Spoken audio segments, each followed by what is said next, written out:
அப்போ திருச்சபையில எல்லா திருச்சபையிலும் பொதுவாக காணப்படுகின்ற ஒரு பிரச்சனை என்னவென்று சொன்னால் ஒற்றுமை இல்லாத நிலைமை, பிரிவினைகள், விசுவாசிகளுக்குள்ளே பிரிவினைகள், அநேக போதகர்கள் விசுவாசிகளை பிரித்து ஆளுகின்ற போதகர்களாகவும் இருக்கின்றார்கள். எனவே இந்த காலகட்டத்திலே கடந்த வாரத்திலே கேட்ட ஒரு வார்த்தை சொன்னார் அவர்.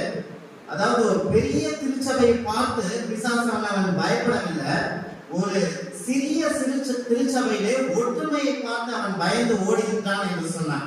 அது நிச்சயமாக உண்மை. அப்போ ஒற்றுமை எதற்காக வேண்டும், ஐக்கியம் எதற்காக இருக்க வேண்டும்? கிறிஸ்து இயேசுவில் இருந்த சிந்தையானது திருச்சபையில் இருக்க வேண்டும் என்று சொல்லி பவுல் சொல்லுகின்றார். எல்லாவற்றையும் திருச்சபையால் செய்ய முடியும், ஆனால் ஒன்றாக இசைந்த ஆத்துமாக்களாக இருப்பது சாத்தியம் இல்லாத காரியம். அப்போ இந்த சாத்தியம் இல்லாத காரியத்தை எப்ப நம்ம